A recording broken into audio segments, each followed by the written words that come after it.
Ahí estamos, grande. Bueno, me alegro. Seguimos y vamos a estar disfrutando con ritmo de cumbia. Venga, os invitamos a bailar, a disfrutar. Así suena nuestra orquesta. La orquesta. Gracias.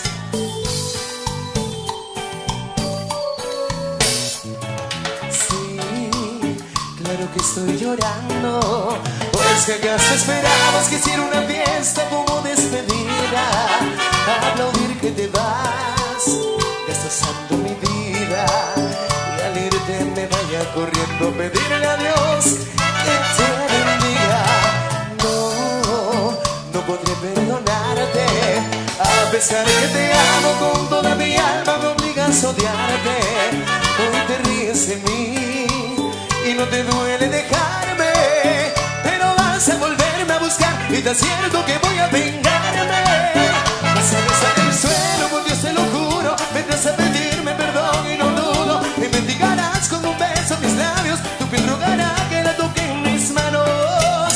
Sé que voy a gozar cuando vengas llorando. Me voy a burlar de te verte arrasando. Te arrepentirás de verme conocido, porque me declaro tu peor enemigo. Y lo que te mereces por abandonarme es que al volver te mandé a llorar otra parte. Parte de amor, un sentimiento, mami. Mira qué rico.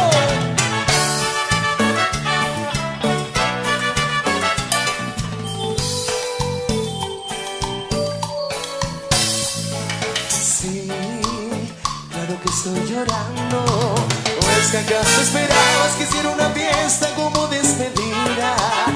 Aplaudir que te vas, que estás santo mi vida.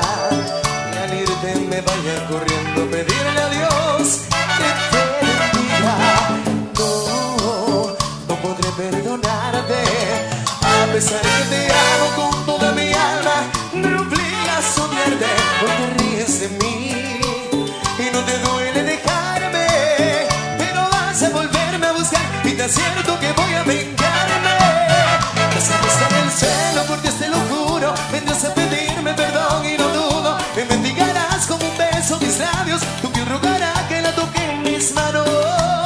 Sé que voy a gozar cuando vengas llorando. Me voy a burlar de ti al verte arrastrando. Te arrepentirás de haberme conocido, porque hoy me declaro tu peor enemigo.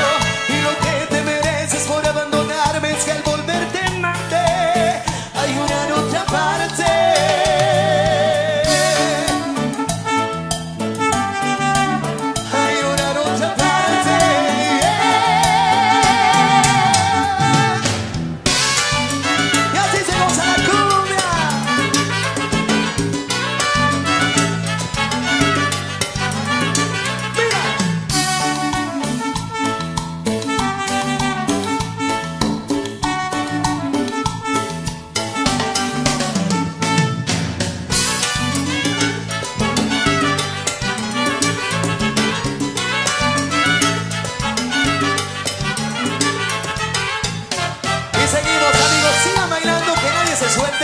Porque Claudia sigue la voz de Vanessa.